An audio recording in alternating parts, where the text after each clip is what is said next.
Hello. Every week I get asked, Frank, how much is my home worth?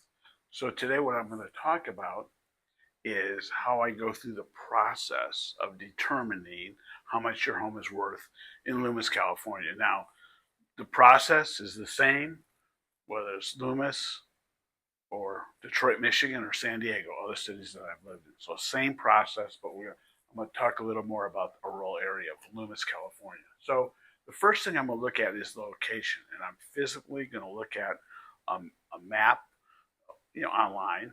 And this is the same process an appraiser does. This is the same process if I'm asked to do a broker price opinion for a bank repo or a short sale or for a probate, or just again, if you ask me, hey, how do you determine, what's my home worth? What's the process? So I'm going to look where your home is physically located, and then I'm going to start searching the surrounding areas. Now, ideally, I'm going to look for homes that are close, physically close to where your home is, but I may have to go further out. It's like in an area like Loomis, I may have to go out 3, 4, 5 miles, or maybe even more.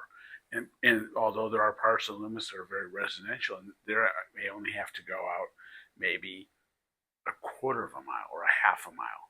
And oh, by the way, in some areas like Loomis, I may include homes that are in Penryn. I may include Newcastle. I may include Granite Bay. So that's the first thing, is the location. Then I'm looking at market activity. Now, what I'm talking about here is what homes are active in our multiple listing service, what homes are under contract or pending sales, or what homes that have sold. And ideally, I'm going to look going back maybe 90 days. I may have to go back 6 months of sold homes, or maybe up to a year. So that's what I'm talking about. Marketing activity.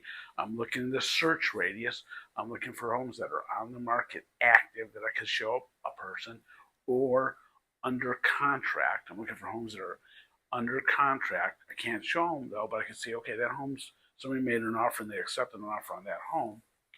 Or I'm going to look at sold homes, homes that are closed sales, so I can see what they asked the home, what was asked, what the home sold for, and ideally I'm going to go back 3 months or more. And then size of the home. Sometimes we'll call this gross living area. So a home that is, say, 2,000 square feet is not going to be a good comparison with a home that's 3,000 square feet. So, rule of thumb, maybe an appraiser we use is plus or minus 10%. So, like a 2,000 square foot home, I may look at homes that are 1,800 to 2,200. If it's a 3,000 square foot home, I could maybe go a little bigger, 2,500 to 3,500. Again, but I'm going to try to find homes that are similar in size that I can make comparisons, but they're not going to be exact. The same thing with lot size. Okay, and this for example, a home that's on an acre, 1 acre may be more valuable than 5 acres, because if the 5 acres is on the side of a hill and it's unusable, that's not, to me, is going to have the same value as a home that's on 1 acre or half acre where everything is very usable. So that's size, lot size. And then the other factor is then the age of the home. So think of this, homes that were, say, built in 1960 or older, or even older in the 30s or 40s, are definitely different homes than were built in 1980, and are different than the homes that were built today. So in the last 3, 4 years. So again, an appraiser rule of thumb, maybe plus or minus 10% or 10 years, plus or minus 10 years, but that's just a rule of thumb. So, but I'm trying to get similar age, because that's going to determine construction and bonus features. So now I'm going to look at construction, and here I'm talking about, for example, here's 3 good examples. If I'm looking at a home that's, say, a modular or a manufactured home, or a permanent mobile home, is definitely different than a home that was built with wood siding, a conventional roof that has 10-foot ceilings, is definitely different or a home that's built with 12, 14-foot ceilings with a stucco exterior and a tile roof.